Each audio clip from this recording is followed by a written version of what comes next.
Magandang araw po sa lahat.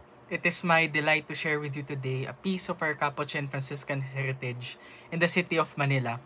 I would like to thank the organizers from UP Manila for this opportunity. I am Jason from Lourdes School Mandaluyong, and for some time, I've had interest in discovering pieces of histories and sociologies of Catholicism. Alam niyo po, our school, LSM, and the parish were only permitted by Cardinal Santos to be established in the 1950s in exchange for the Capuchin parish of Ermita, which was surrendered to the Archdiocese of Manila. This academic year, we celebrate 65 years since then, and so looking back at the historical events at the backdrop of our school, of our local history, brings all the more meaning to my sharing today. In this paper, I intend to share about 3 places in Manila, formerly in the care of the Capuchins: Ermita, Singalong, and Santa Mesa. The historical data I gathered came from various archives, including the Capuchin archives in Santa Teresita and the Archdiocesan archives in Intramuros. To this, I would like to thank Father Egay, Father Toti, Sir Bernie, the Archdiocesan archivist, Father Cesar, and Sir Pete for their help in this study. Actually, this is a part of a greater research project I am currently pursuing about the 9 Capuchin martyrs during the 1945 Battle of Manila. The 6 priests had their ministries in these parishes as either as parish priests or as assistant priests. And particularly, I would like to highlight 3 kinds of ministries which the Capuchins undertook in these parishes in Manila. By ministry, we mean a spiritual undertaking or service in the Capuchin missions. First is their parochial ministry in the churches of Ermita, Singalong, and Santa Mesa. This mostly catered to the spiritual, liturgical, and sacramental life or needs of the faithful. Second is their catechetical ministry, pertaining to their efforts to teach the faith and eventually to found schools as an educational complementary of their parishes informing children according to the Catholic faith. Third is what I call to be medico-spiritual, which cater to the healing of body and soul, even for non-Catholics. This focuses on their chaplainship also in medical institutions and providing medical help such as medicine and treatment to those in need. Personally, I find this the most interesting of the 3 because the Capuchin order started at the time of epidemics when the first Capuchin friars would serve the sick. Also among the religious orders, it was the discussed Franciscans in the Philippines who were known to establish hospitals and hospices during the Spanish colonial period. We start the historical context of these ministries when American colonization began. The Catholic Church in the Philippines fell into some sort of disarray following the Philippine Revolution and the Philippine-American War. These religious issues were mixed in with social issues in the lack of basic needs, change in political and educational systems, and spread of infectious diseases. New religions were also sprouting at the time. They coincided with anti-friarly sentiments and the abhorrence of any Spanish traces. So the apostolic delegation and the Archbishop of Manila were administratively at the forefront in responding to these issues. This then prompted Pope Leo XIII to publish Que Mare Cynico as a guidepost document on how to proceed, such as by training more Filipino priests and by inviting different religious orders and congregations to do missions in the Philippines. Many of the Spanish friars had abandoned their towns, churches, and convents. They were left empty for so long, and the number of native priests were not enough and not proportional to the territory and the number of Catholics. Some places in Manila were not regained by these orders after the revolution. For example, Tondo and Malate did not return to the Augustinians, nor Ermita and Santa Cruz to the Recollects. The Franciscan family was no exception. In Manila, their ministries involved parishes, convents, the Third Order, the monasterio, hospices, and hospitals. Most famous would be San Lazaro Hospital, and a printing press in Sampaloc. By the end of the 19th century, the Franciscans were even taking charge of a high school in Albay named after Saint Bonaventure, the seraphic doctor of the church. However, the Augustinians, Recollects, the Dominicans, and Franciscans were not the only religious orders doing their missions before the Spanish colonization ended. In 1859, the Jesuits returned since their expulsion, In 1862, the Vincentians arrived and were assigned in seminary formation, and in 1895, the Benedictines came and gradually replaced the Jesuits in their missions in Mindanao. They worked along with the religious congregations which were invited by the apostolic delegation in the 1900s, and most of them are still active in our country. But among the missionaries who were already here before the Revolution were the Capuchin Franciscans who arrived in 1886. This is a reform group seeking to follow the Franciscan rule more faithfully, as they say, to the letter and without gloss. The people know them as the Balbadong Pari, and when they came to Manila and wherever they go, their beards and habits differentiated them from the familiar discussed Franciscans. Important to note also that when the Capuchins arrived, the Capuchins arrived when the young, also a Capuchin, Blessed Jose Maria de Manila, also a resident of Intramuros, was still 6 years of age. He was already in high school when the Church of the Capuchins became known for Our Lady of Lourdes. The Capuchins eventually decided to start missions in the Philippines, which they intended firstly just to be a stopover. Their first assignment was in 2 chapels in Gagalangin and Tondo. They rented a Bahay Kubo as their first, although temporary, convent. A side note, the Chronicles of the Capuchins also indicate of their assignment somewhere in Manila, in a chapel dedicated to Our Lady of Sorrows in Camba Street, which is now a parish. Speaking of permanency, from the Bahay Kubo, they moved to live in San Marcelino and different parts of Intramuros, but finally settled on a property along General Luna Street. And this was the center for the Capuchin missions up until the church and convent were destroyed during the Battle of Manila in 1945. First, about their parochial ministries. In the early 20th century, the Capuchins sent in provinces outside Manila were either welcomed or rejected due to anti-Friarly sentiments and a preference for native clergy. They were even offered by the then Father Jorge Barlin the Peña Francia Church, but it did not prosper. After praying to Saint Joseph, the Capuchin missions pursued, which included Ermita, Singalong, and Santa Mesa, and Lourdes Church in Intramuros. Before the Revolution, Ermita belonged to the Recollects. It was abandoned and in ruin when the Capuchins took over in 1903, with Father Mariano de Olot as parish priest. With community support, they began restoring the church and convent. At the time of the Capuchins also, the community of Ermita was successful in the return of the original image of Nuestra Señora de Guia, which was kept in the Manila Cathedral for many decades. In the past, the parishioners were consistent in doing signature campaigns, but by 1917, Father Vicente de Pamplona finally obtained from Archbishop Odo Herty the permission to return this image, which was made on December 18, 1918. Various novenas and Triduum are also celebrated in this church, including the annual festivities in honor of the Nuestra Señora de Guia, the Black Nazarene, and Saint Therese. Several Catholic organizations were also active in Ermita, such as Catholic Action and the Hermandad de Nuestro Padre Jesus Nazareno, and the Conferencias de San Vicente de Paul provided alms to the poor. Important to note also that 2 beatified Capuchin martyrs had been assigned in Ermita, Blessed Remigio de Papiol and Blessed Sebria de Terrassa.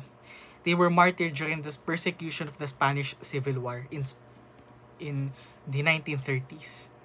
In Singalong by 1896, a visita or chapel dedicated to Saint Anthony had existed and was built by the faithful of Singalong. This was then considered part of Pineda in Pasay. On June 26 of that year, the Archbishop authorized to bless this visita and allowed masses to be offered there. However, as early as 1892, a certain Mr. Matias Kahili had already invited the Capuchins to establish a mission in Singalong, but the friars declined. Despite this, when the visita was established, the friars visited and began catechizing in Singalong alongside the spread of the Aglipayan faith. By 1901, they started offering masses regularly on Sundays and holy days. Singalong flourished since then, so the Archbishop proposed in 1905 to create it as a parish. After the parish priests of Pineda, Malate, and San Fernando de Dilao agreed, the Archbishop established the parish on February 13, 1906, and Father Mariano de Olot as its first parish priest. Eventually, Singalong grew in Catholic population, which prompted Father Felix de Gusquiza to push through with the construction of a larger church in Art Deco style, despite financial constraints. Father Florencio de Lesaon continued this project, and the church was inaugurated on the feast of Saint Anthony in 1933. Devotion to Saint Anthony was alive, especially to the Los Caballeros de San Antonio, Pia Union de San Antonio, and the Pan de los Pobres. Many came also to Singalong to pray and assist at Mass on Tuesdays. The chapel built in Santa Mesa, sponsored by a Mrs. Emilia Fresel, was initially served by the Jesuits. Documents from the Archdiocesan archives show that by 1905, the Archbishop already intended to make this a parish dedicated to the Immaculate Conception. However, it was on October 12, 1911 that Archbishop Harty officially established Santa Mesa Church, formed from the canonical territories of Sampaloc, Pandacan, and San Juan del Monte. Father Pedro de Solo, who was the superior of the Capuchins at the time, accepted the pastoral care of Santa Mesa on March 18, 1912, and was dedicated to the Most Sacred Heart of Jesus, a devotion close to the Capuchins. Father Marcelino de Salt was its first parish priest, and a convent was built beside the chapel. Eventually, the friars got support, and renovations and improvements have been made over the number of years. The Annuario Missional of the Capuchins highlights the conversions earned and the devotions held in this church, such as those in honor of Saint Therese, the Virgin of Lourdes, and the Aguinaldo Masses or Simbang Gabi. But for the Capuchins, having a church was not enough. They needed to reach and teach those who are yet to know the Catholic faith, especially children. Catechesis was by going to areas or eventually by establishing a school as a complement to the parish. This is important to note since at the time, the need for Catholic education, Catholic schools, and catechesis became important with the secularization of the school system. So for purposes of this paper, the founding of these schools is classified also as catechetical, drawing from the initial inspirations of the Capuchins. The Capuchins also published catechism in various languages for use in their missions in and outside the Philippines. One other catechetical engagement common in Capuchin churches and communities were Sunday schools. In 1905, they established an elementary school in Tabaco, Albay, and later managed a Catholic school in Tanay, Rizal. In Ermita, there were youth catechists and Catholic Women's League members teaching children, especially those preparing for First Communion. In Santa Mesa, the Capuchins coordinated with local public schools to provide catechesis. Bacood, a part of Santa Mesa, was reconverted to Catholicism since Father Ladislao opened a Sunday school and offered regular masses and conferred the sacraments despite opposition from the Aglipayans, according to chronicles of the Capuchins. In 1903, the Capuchins established a parochial school in Ermita, which up until today is running.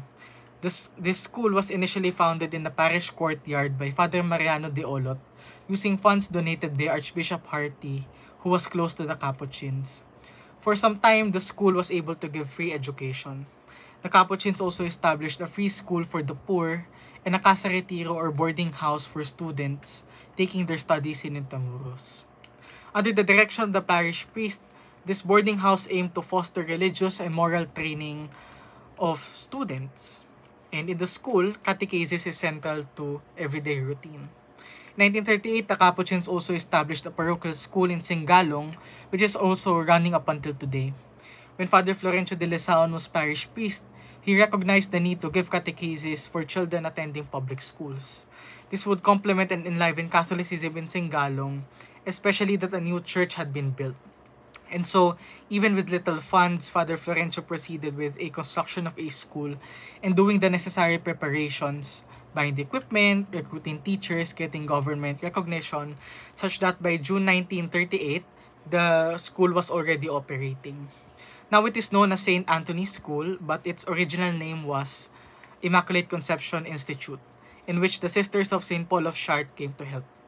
Father Florencio was popular with the students. Father Raimundo de Labiano, his successor, was as passionate in forming the school's teachers, with Father Santiago de Birico assisting him through music and teaching.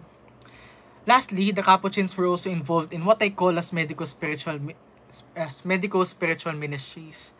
Efforts were done to respond to the needs of body and soul of those in Manila, even in the early years of the order. This is very fitting because the patron of the Capuchins in the Philippines, Our Lady of Lourdes, is a known intercessor for the sick.